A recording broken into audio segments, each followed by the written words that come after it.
I was never one for keeping newspaper clippings, but that spring morning, when I found my name printed on a carefully folded letter, tucked between the forgotten pages of an old book, my stomach sank as if I were back in a crashing helicopter. It was as if the past had chosen that exact moment to remind me it had never forgotten me. My name, spelled out in full, as it only appeared in confidential military records, came with words that made me hold my breath. "We are writing a script based on your story."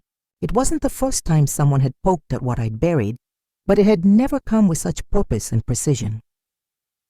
For 30 years, my life was built on silence. I bought a cabin in Colorado, learned to live among the rustling trees and the muffled sound of my own memories stacked like boxes in the basement, sealed but not forgotten. When people asked about my youth, I smiled politely and changed the subject. What could a woman like me say about the marks war left behind? That the body endures, but the mind sets traps worse than any minefield. That the nights are long and quiet, but a whiff of diesel or a denser shadow can transport me back to the desert. I kept it all inside. I kept it because telling was reliving, and reliving, for me, was dying bit by bit. But that letter written by someone named Aaron Doyle didn't sound like empty curiosity. It carried the weight of someone who had read too much, who had dug into files that shouldn't have been accessible, and who might know more about me than I cared to admit. I ran my fingers over the signature, stretched my numb legs, and for the first time in years, went down to the basement. The smell of aged paper, oxidized metals, handwritten letters from fallen comrades, it all blended into a knot in my throat that stopped me from speaking, even though no one was there to hear. I opened the box I'd sworn never to touch again, and there it was, the diary. Written with a steady hand, even on days when sand crept under my nails and fear threatened to lock my fingers. I didn't yet know why I was doing it. Maybe curiosity, maybe guilt, or maybe because part of me knew the story others were trying to tell wasn't just mine. It was also theirs, those who didn't have time to come home, or the chance to say they were still scared even after the anthem stopped. What if my voice was the only one able to do them justice? I closed my eyes for a moment, and in that heavy silence, I felt something inside me, hardened by years of restraint, finally begin to crack. It took me 3 days to reply to the letter, not out of indecision, but because every word I wrote felt like it compromised more than my privacy. It was as if I were signing permission to reopen wounds that still itched inside. When I finally typed the response, I kept it direct. If you want to hear, come here, but know that what you're looking for might not be what you expect to find. That's all I could manage. I sent it without revising, like a precise shot, from someone who knows there's no turning back once it's fired. 4 days later, I saw an unfamiliar car climb the gravel road. A thin young man stepped out, his face alert, eyes scanning everything as if confirming this scene really existed. He seemed too young to carry such audacity, but there was something in his posture that reminded me of when I was young, full of purpose, not yet understanding its cost. I opened the door without smiling, just nodded and invited him in. He wasn't fazed by my coldness, which, in a way, disarmed me. He sat where I pointed and just listened. He didn't pull a recorder from his backpack. He didn't take out notes. He just listened. And strange as it seems, that's what made me talk. I started slowly, not with the most heroic mission, nor the day I disobeyed orders to save civilians. Those would become movie scenes with background music. I spoke about the heat, about the feeling of wearing sweaty armor before the sun even rose, about the letters I never sent because I didn't know if I'd be alive to answer the replies, about the time a local boy offered me an apple before exploding into pieces. I saw Aaron's eyes well up, but he didn't interrupt. He just let the words find their way. And as I spoke, I realized my silence all these years wasn't just about pain. It was also about shame. Shame for surviving. Shame for not doing more. Shame for coming back whole while others returned in coffins, or not at all. When I finished, he didn't say, "This will be great for the script." He said, "Thank you." And with that, I realized that perhaps for the first time, someone wasn't trying to turn my story into a spectacle, but into a testimony. That night, after Aaron left, I sat alone on the porch with a blanket over my shoulders and the diary in my hands. I couldn't sleep. The words that had flowed so freely that afternoon now echoed in my head. It was as if I'd released ghosts that had stayed quiet only out of respect for my silence. I remembered his expression when I spoke about Elias, the boy from Virginia with clear eyes and a wide smile, too good to be there.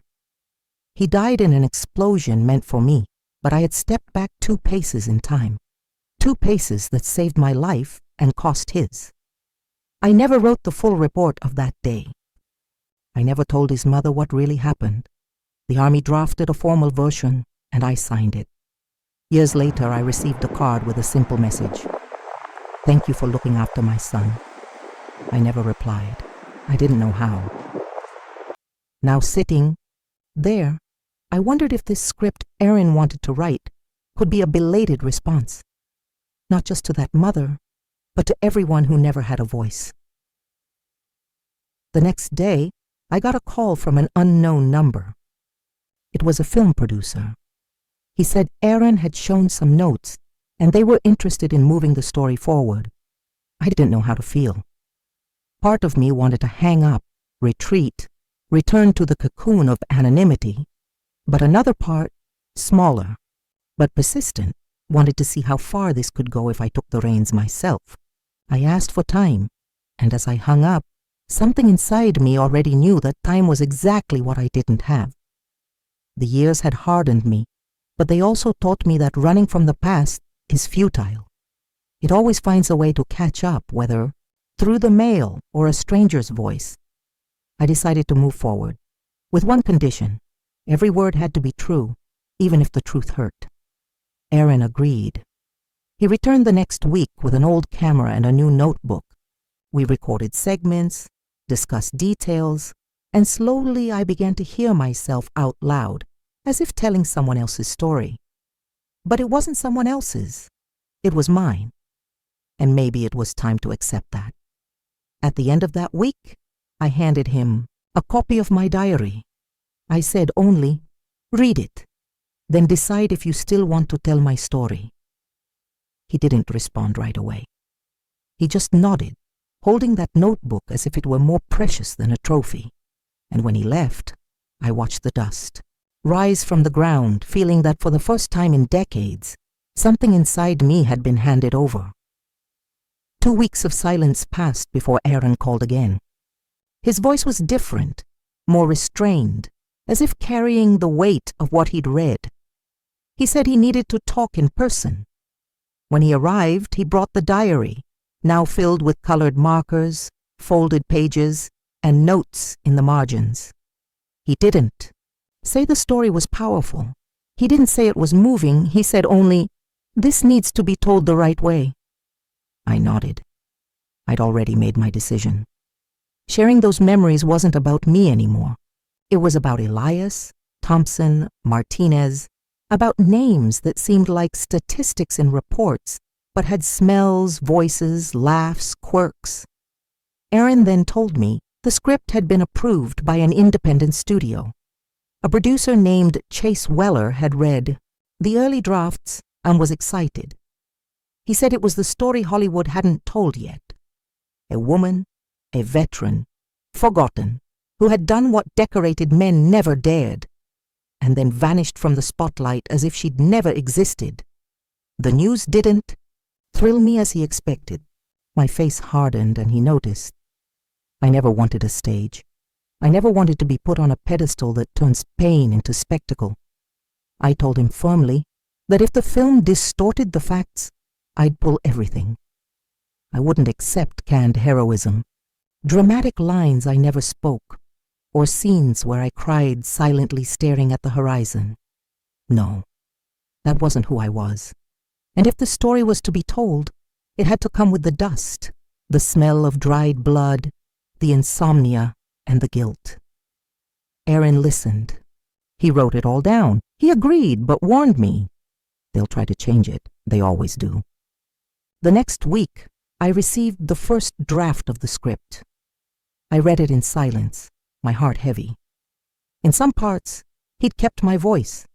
In others, they'd invented an explosion that never happened, a speech I never gave, a rescue scene where they painted me as a superhuman leader. That wasn't what I wanted. I stood up and called Aaron immediately. He answered with an, "I know." He said he wasn't satisfied either and was already fighting for a revision. I felt cautious relief, but realized this would be a bigger battle than we expected. It wasn't just about me. It was about how the world chooses what's worth remembering and what's convenient to forget. The weeks that followed were a flurry of meetings, emails, and script versions that felt like pulling me back to a battlefield I'd left behind. Only now the battlefield was made of words, contracts, and narrative disputes. Chase Weller, the producer, called me one night. His voice was polite, but carried that commercial tone that knows how to gild the blade before cutting. He said he respected my story, but that some adaptations were necessary for dramatic purposes. That's when I realized how easily my experience could be shaped by hands that never held a rifle, never spent nights sweating in leaky tents, or saw the light fade from a teammate's eyes. It infuriated me in a way I hadn't felt in years.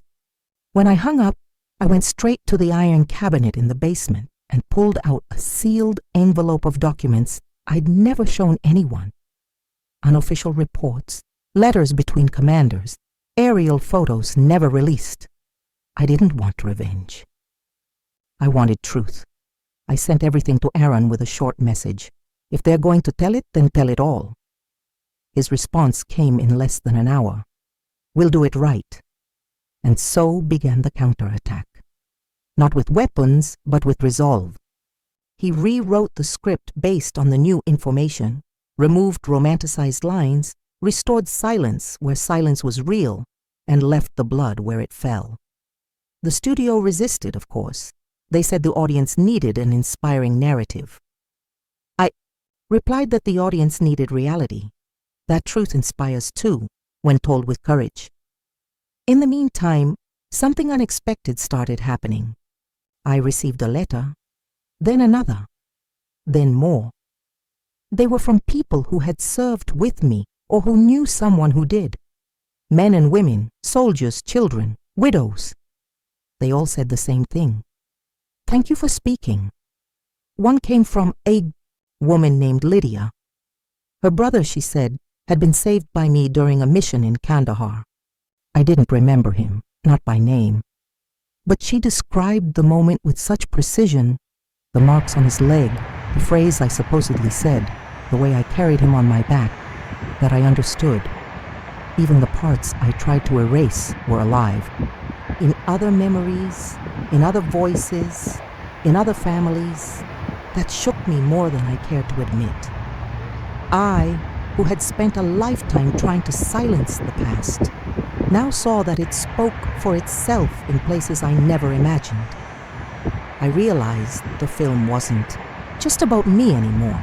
It was about everyone who lived it and was pushed into oblivion. It was about naming what had been swept under the rug of history. It was about not letting the sacrifice of so many become shallow entertainment. Above all, it was a call to honor, truly, those who never came back.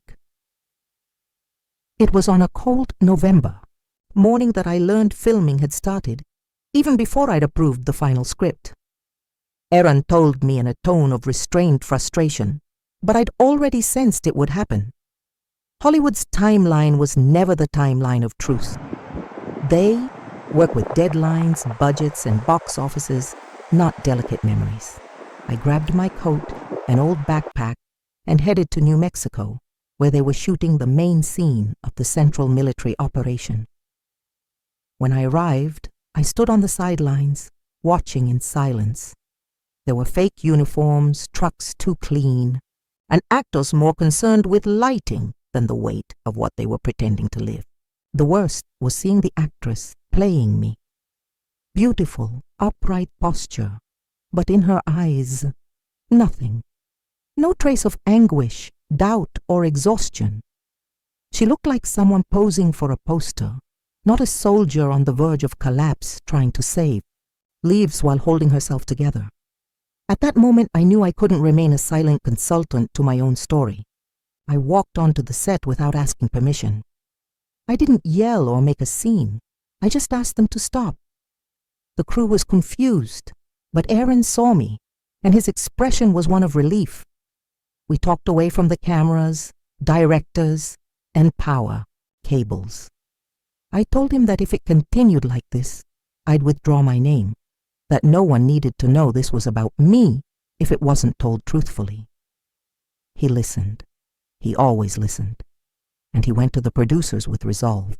For the first time, I saw Aaron take ownership of what the story had done to him. It wasn't just a career project anymore. It was personal. And sometimes, that's what turns ordinary men into unbreakable allies. The studio relented, partially. They canceled scenes that never happened, replaced dialogue with silence, and restored the pauses and contradictions I'd insisted on keeping. I went home exhausted but relieved.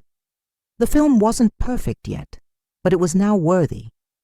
A week later, I received a formal invitation to the premiere in Los Angeles. I didn't respond. I still didn't know if I could watch it all on screen without the memories swallowing me. But something inside me knew. I'd crossed an invisible line. The story, which had burned inside me for so long, was now alive outside me, and that, somehow, was liberating. The theater was packed, but the sound that echoed loudest within me was my own breathing. I sat in the second-to-last row, discreet, almost invisible among executives in expensive blazers, film critics, and young actors taking selfies before the screening began. Aaron reserved the seat next to me, but respected my silence. The lights dimmed, and for the first time in my life, I saw my story take on color, shape, and face. It was strange. Each scene felt both mine and someone else's. I recognized the events, the looks, the pauses. But there was a distance, as if the screen filtered the weight and delivered only the essence. When the actress, the one I thought empty on set, appeared in a scene reading a wounded soldier's letter, something caught me off guard. Not the words, but the way she held the paper. That trembling hand, the firm jaw trying not to break. That was my pain. I knew in that moment she understood. Then came the rescue scenes. No overblown soundtrack, no heroic speeches, just dust, muffled screams, and the raw confusion of being in the middle of chaos trying to keep someone alive. When the screen went dark and the credits rolled, my heart was still pounding as if I were on the battlefield. The audience stood and applauded. I stayed seated. Aaron touched my arm and said, "They want you to say something." I shook my head. But the studio producer was already approaching with a microphone, gesturing for me to come up. I stood on stiff legs and went. Each step toward the stage felt twice my age, but I knew I couldn't back down now. Up there, I took the microphone and looked at the crowd. I took my time to speak, not out of insecurity, but because I wanted to feel that silence. The silence that precedes true listening. Then I said, my voice steady, "What you saw here isn't a movie about me. It's about those who couldn't come back. It's about those who came back and were never the same. It's about remembering, even when forgetting seems easier." And I handed back the microphone. The applause came again, but this time, not for entertainment. It was acknowledgement. I returned home days later with a weary but lighter soul, in a way I didn't know was possible. During the flight back, I stared out the window as if searching for signs in the sky, waiting for something inside me to align, and curiously, it did. It wasn't joy or relief. It was something more solid, rarer. It was peace. For the first time in years, I no longer carried the memories that haunted me alone. They were now in the world, shared with other voices, other consciences. Something broke, and in its place, something new began to grow. When I got home, there was a package at the door. Inside, a printed copy of the script, an envelope with notes from people who saw the film in private screenings, and a letter from Aaron himself. He wrote with gratitude but also a touch of farewell. He said that story changed how he saw the world, that he was no longer just a screenwriter. Now he felt responsible for telling truths. I turned on the radio, made a black coffee, and sat on the porch. I started reading the notes. Some were short. My grandmother served too. She never talked about it, thank you. Others were longer, recounting stories of brothers, parents, children who went to war and came back changed. They were emotional confessions, as if the film had given people permission to finally speak of what was kept in the dark. One in particular stopped me cold. It was from a woman named Denise, daughter of one of the guys who served with me in Mosul. She said her father died with a photo of me among his belongings. He said you saved what was human in him, she wrote. I sat there motionless. For so long I carried the certainty that I'd only failed, that my story was made of gaps, losses, and silences. Now I saw that even the broken pieces could have been shelter for someone. That night I slept without pills. I didn't dream of explosions or faces that vanished. I woke with the sun streaming through the window and a strange sense of starting over. I was no longer just a war veteran, nor just a survivor. I was a voice, a bridge between what was and what must not be forgotten.